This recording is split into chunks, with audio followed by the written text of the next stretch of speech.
सरकार की जय हो, भक्त वत्सल भगवान की जय हो। भक्तजनों, श्री राधा रमण के पावन नामों का संकीर्तन हम लोग किए। इस घोर कलिकाल में नाम जप ही एक साधन है जो प्रभु तक पहुंचाने का कार्य करता है। बड़े श्रद्धा के साथ, तन्मयता के साथ, लौल्यता के साथ जो कथा को सुनता है उस पे राधा रमण की कृपा अवश्य होती है। वो सारे बंधन से छूट जाता है। एक व्यास जी कथा सुना रहे थे तो वहां यजमान जो थे एक तोते को पकड़ के ले आए, पिंजड़ा में बंद करके व्यासपीठ पे रख दिए। व्यास जी कथा में से बोले, जो भागवत सुनता है वो सारे बंधन से खुल जाता है। तोते ने कहा, झूठ बोल रहे हो महाराज, आपके भागवत के चक्कर में तो मैं बंधन में आ गया। व्यास जी ने कहा, अभी मैं तुझसे बात करता हूं। कथा के बाद व्यास जी ने कहा, तू पिंजड़े में मरने का नाटक कर दे, श्वास बंद कर ले। और जैसे वो तोता अपनी श्वास को बंद किया, यजमान को लगा कि तोता की मृत्यु हो गई। वो पिंजड़ा खोल दिया, तोता बाहर निकल के भाग गया और डाली पे जाके बैठा। हाँ महाराज, आपने सही कहा, जब तक जीवित था तभी तक बंधन में था, और जैसे मृत्यु हुई बंधन सारे छूट गए। ये कथा हमें क्या सिखाती है? जीवन में हम बंधन में कब तक रहेंगे? बोले, जब तक हम जीवित हैं तब तक बंधन में रहेंगे। तो क्या करें महाराज? क्या करना पड़ेगा? मर जाना पड़ेगा। सचमुच का मरना नहीं, दुनिया की नजरों में मर जाओ, समाज की नजरों में मर जाओ। क्यों मरे, कब मरे? अब ध्यान देना, 50 वर्ष तक गृहस्थी के जितने भी साधन है सबका प्रयोग करो। जब तक बच्चों की शादी ना हो, जिम्मेदारी से मुक्त ना हो जाओ, तब तक संसार के लिए जियो। और जब जिम्मेदारी से मुक्त हो जाना तो संसार के लिए मर जाना। और ये सोचना, मेरी एक एक श्वास अब्बा के बिहारी लाल के नाम होगी। सच कहता हूँ प्यारे, इसी जन्म में तुम्हारा बेड़ा पार हो जाएगा, बेड़ा पार हो जाएगा। जब तक संसार के बन के रहोगे, ये संसार पग पग पर तुम्हारा प्रयोग करेगा। दुनिया से रिश्ते निभाओगे, कृष्ण से रिश्ता निभाओगे तो सुख मिलेगा, वहां कोई दुख नहीं है। आज सब लोग सुख की तलाश में हैं। क्यों? सब सुख की तलाश में है ना, मुझे सुख मिल जाए। धन कमाते हैं क्यों? क्योंकि सुख मिल जाए। शादी करते हैं क्यों? क्योंकि सुख मिल जाए। संतान को जन्म देते हैं क्यों? क्योंकि सुख मिल जाए। ईमानदारी से बताना, पैसा भी आपके पास है, पत्नी भी आपके पास है, पुत्र भी है, क्या सुखी हो गए? क्या सुखी हो गए? अगर पैसे से सुख होता तो कितना पैसा आपने अपने अकाउंट में जमा किया होगा? सुखी आपको हो जाना चाहिए था, परंतु सुखी नहीं हुए। अगर पत्नी से सुख मिलता तो पत्नी भोग करने के बाद तुम्हें सुख मिल जाता, परंतु सुख तो नहीं मिला। पुत्र से सुख मिलता तो सब लोग सुखी हो जाते। वास्तव में सुख मिलता कहाँ है? आज मैं आपको बताऊंगा सच्चा सुख कहाँ मिलेगा। भक्तजनों, जब व्यक्ति की इच्छा बढ़ती है तब उसका दुख बढ़ता है। इच्छाओं को बढ़ाना अपने दुख को बढ़ाना है, इच्छाओं को घटाना दुख को हल्का करना है। आपके पास कोई दुख नहीं, अगर जब इच्छा हो गई और वो इच्छा पूरी नहीं हुई तो फिर क्या होगा? दुख होगा। और ये बात है कि इच्छा पूरी होने के बाद इच्छा खत्म नहीं होती, एक दूसरी इच्छा पुनः जन्म ले लेती है। बोले हमारे पास मकान नहीं है, मकान बन जाए तो मैं सुखी हो जाऊं। चलो मकान बन गया, भगवान की कृपा बरस गई, गृह प्रवेश हो रहा था। किसी ने कहा भैया सुखी हो गए? बोले नहीं नहीं, जहां मैं ड्यूटी करने जाता हूँ बड़ी दूर है, एक गाड़ी होनी चाहिए। अब गाड़ी आ गई,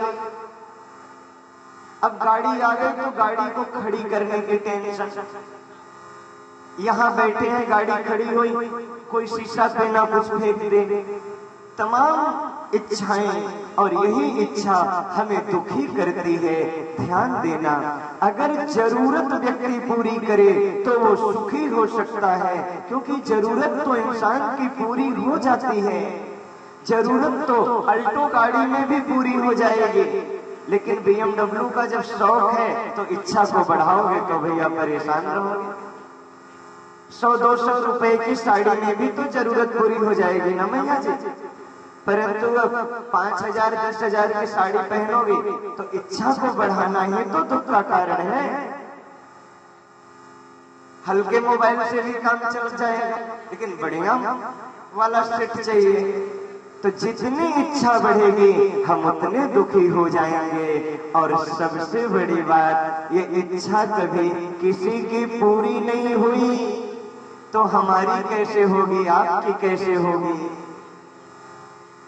चाह यानी इच्छा, चाह पैसों से आनों में आती रही, चाह आनों से रुपया बनाती रही, चाह रुपए से नोट चुनाती रही, चाह नोटों से कोठी चुनाती रही, चाह कोठी से मोटर मंगाती रही, चाह मोटर से होटल में जाती रही। होटल में गया तो शांति मिल गया क्या? नहीं नहीं नहीं, चाह होटल में बोतल खुलाती रही, चाह क्या क्या न करती कराती रही, चाह पाली जिन्होंने वो पीले हुए, चाह छोड़ी जिन्होंने रसीले हुए, चाह जी से लगाया जी जरा हो गया, चाह हर से लगाया जी हरा हो गया, चाह उनको हमारी हरदम चाहिए, लड्डू गोपाल मुझे चाहे तो फिर क्या चाहिए प्यारे, फिर क्या चाहिए? हमें प्रभु चाहिए, दुनिया की परवाह मत करना। भक्ति के लाइन में वही आ सकता है जो एक नंबर का क्या बनना पड़ेगा? बेशरम बनना पड़ेगा। क्या बनना पड़ेगा? क्योंकि जो किया शर्म उसका फूट गया। बोलो राधे राधे, नेक जोरते बोल लो, और जोरते बोल लो, बोलो जय जय श्री राधे। भक्तजनों, जरूरत को पूरी करो, क्योंकि इच्छाएं कभी किसी की नहीं पूरी हुई। अरे बड़े बड़े राजा महाराजाओं की नहीं पूरी हुई तो हमारी और आपकी क्या खाक होगी? रावण की पत्नी मंदोदरी इतनी सुंदर थी, इतनी सुंदर थी, परंतु अपनी सुंदर पत्नी से उसका मन नहीं भरा, सीता का हरण कर लिया। सोने की लंका में रावण रहता था। आज लोगों को सोना पहनने को नहीं मिलता, अरे रावण तो सोने के लंका में रहता था।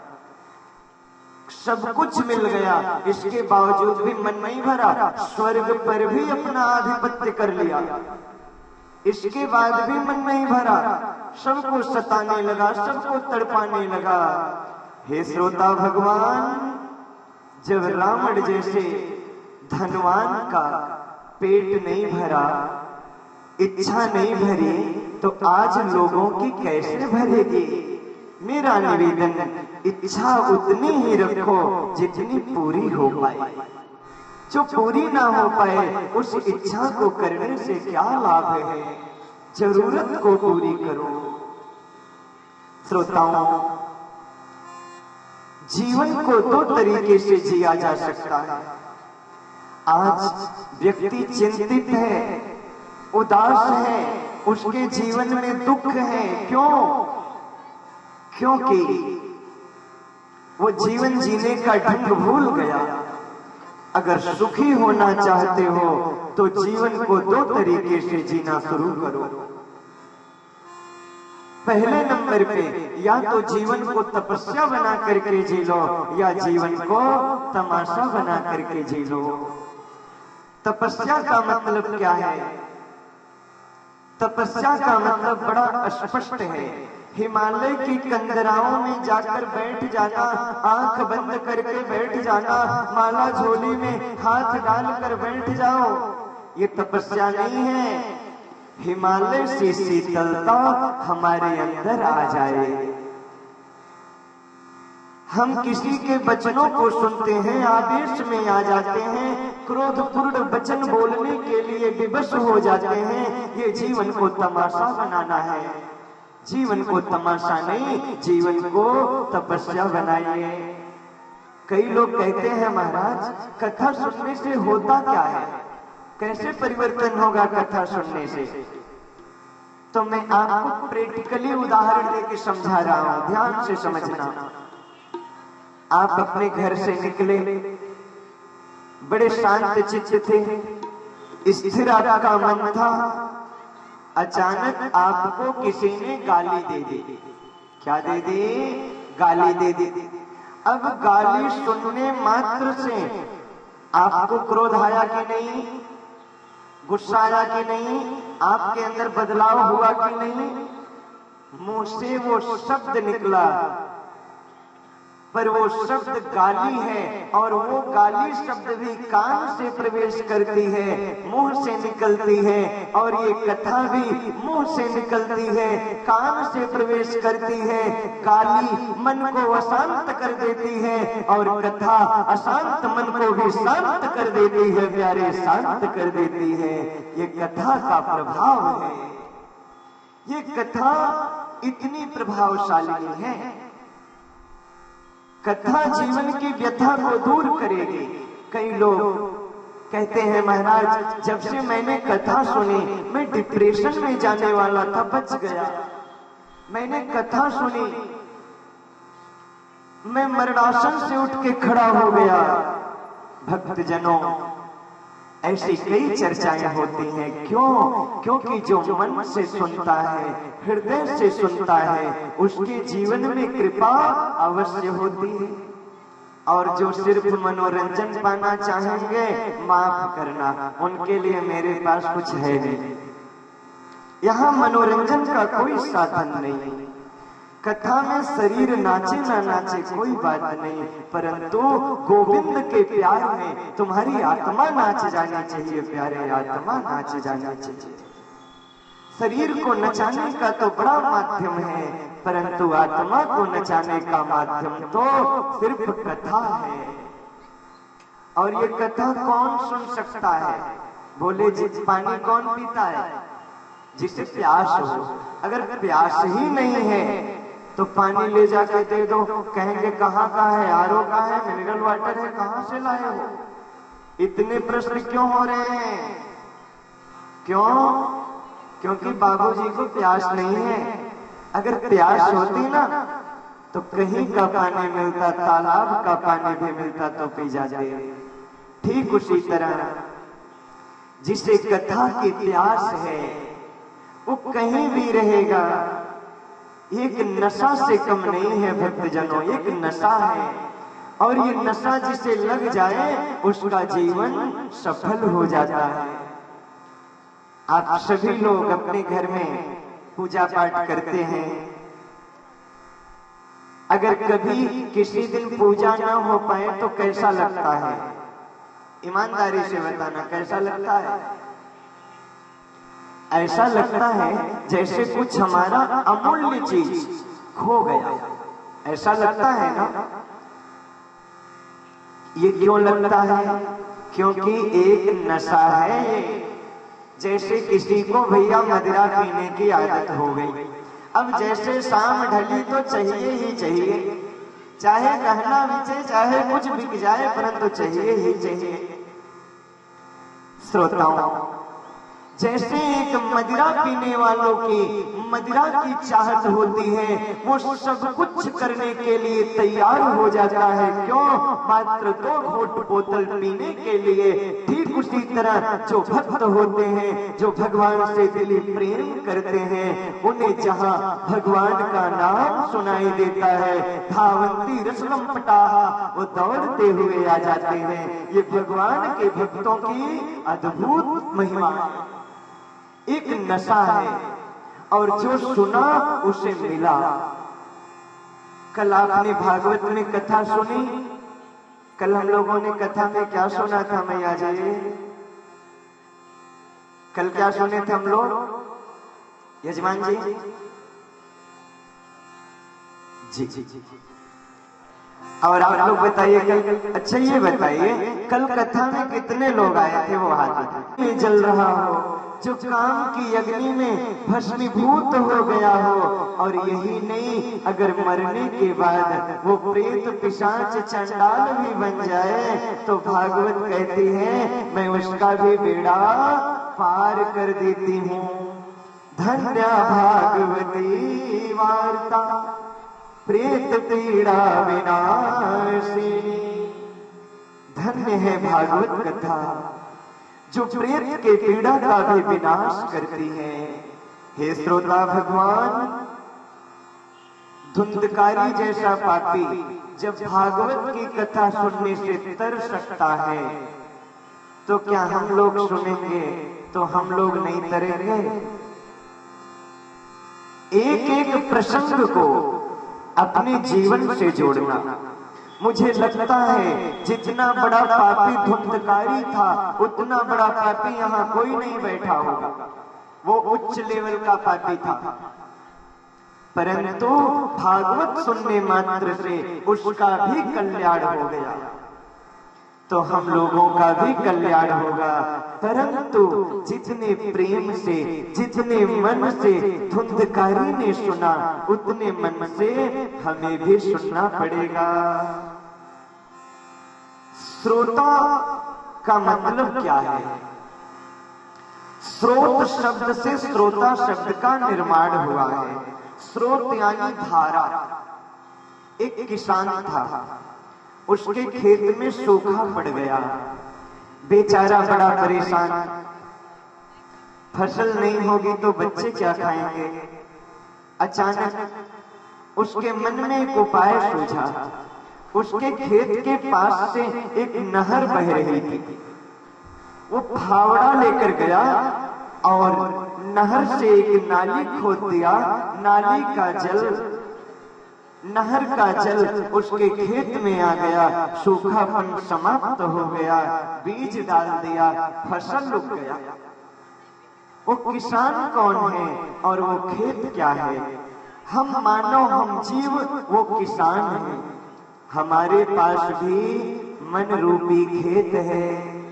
हमारे मन रूपी खेत में प्रमाद की ऐसी गर्मी पड़ गई है कि मन रूपी खेत में सूखा पड़ गया।